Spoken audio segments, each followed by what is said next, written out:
An LED bulb I actually like. These are very, very far and few between. This is a drop light that I use around the house.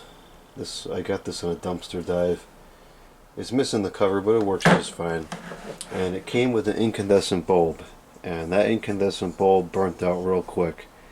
So I put another incandescent bulb in there, and it burnt out in like 20 minutes. Because the problem is, this is something that you move around, it drops or whatever, and then it breaks the bulb. Because the incandescent bulb is not meant for, it can't take any shock.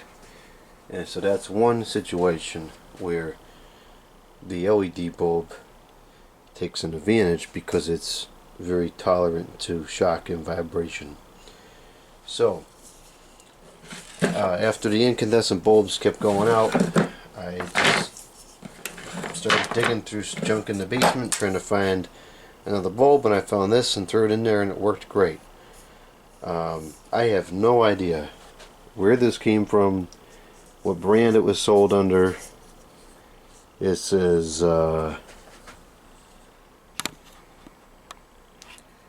TP-A19-11W, 110 to 130 volts AC, 50 or 60 hertz, 11 watts, 5,000 Kelvin.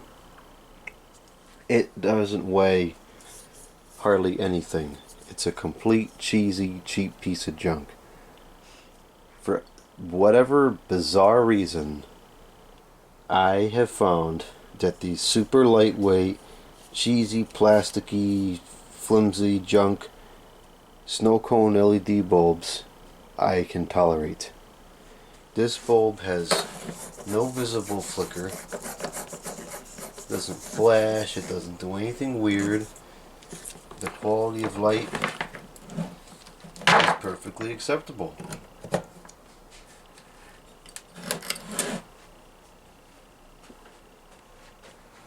We'll zoom this thing in, see if we get any banding on the camera. Oh, we actually do get banding on the camera. That's interesting.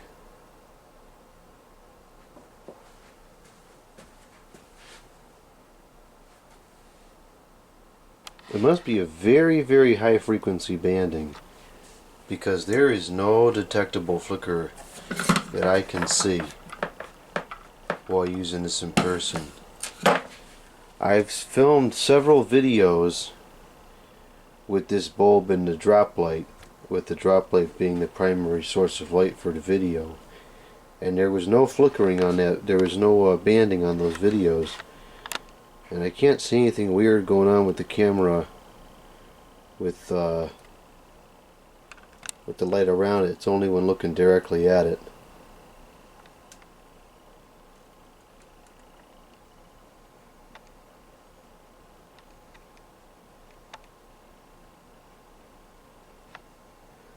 Well, I guess it's not truly not flickering, because as we can see with the camera's frame rate is 59.94 frames per second.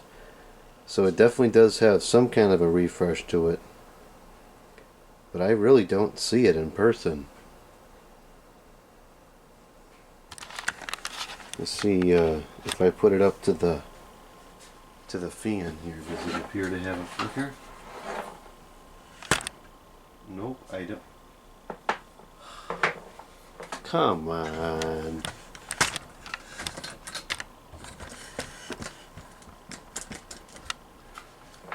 I don't see any kind of flickering or strobing effect from the motion of the blades. Huh. Well, for whatever reason, I can't see the flicker on this one. So, let's take a look at the power information. I forgot to set that up.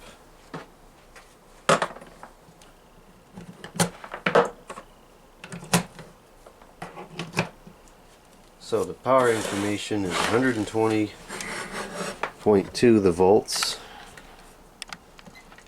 0.16 the amps, 13 the watts, the power factor 0.64, which is pretty pathetic.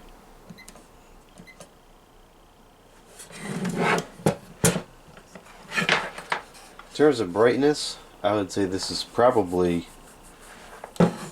a 60 watt equivalent. It's not all that bright. Maybe 75 watts.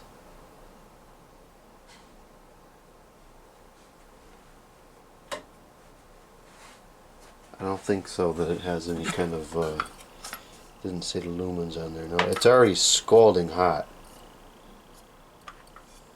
So this is very poorly made, and it can't possibly last very long. But for now, it's working great in my drop light. Now I don't have an intrinsic opposition to cool colored light. In fact, there's plenty of applications where a cooler color temperature is reasonable. Task lighting is one of them.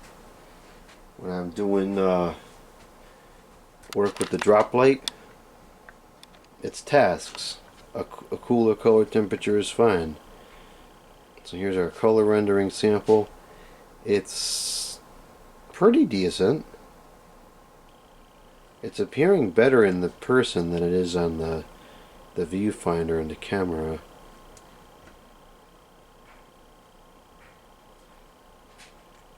Yeah, it's got pretty good color rendering to it.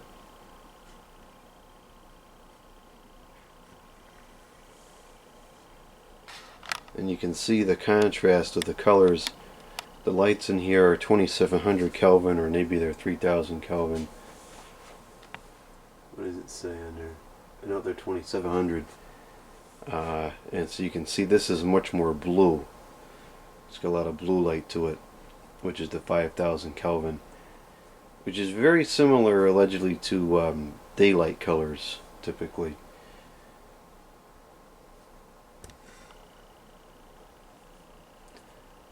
So there we go. I don't know what brand it is. I would buy a few more if I knew what the brand was, because it's good for my drop light. I remember there was one other bulb that was similar to this. It was the Great Value brand bulb, and it was the same kind of form factor, the stupid snow cone thing, very lightweight, very plasticky and tacky feeling. It was a 2700K bulb, and it was the same deal with this one. I put it in the light and I didn't see any flicker. The color was nice, the rendering was good, and I was able to use it. It's bizarre. I don't know why, if we can get these cheesy junk bulbs to work this well, why bulbs that cost 4, 5, 6 times the amount have awful flicker and all this stuff. Something just doesn't add up about these DEL bulbs. It'll be hard to see on the camera because it doesn't auto adjust quick enough, but let's see if this has a significant glow down time. Oh yeah, you probably even saw that on there. So these diodes are being way overdriven, which is no surprise, and that's a very common design used in these LED bulbs and fixtures, and that's one of the many reasons why they fail prematurely, and the diodes, the phosphor burns off, and all this other stuff that goes on, which never should be an issue.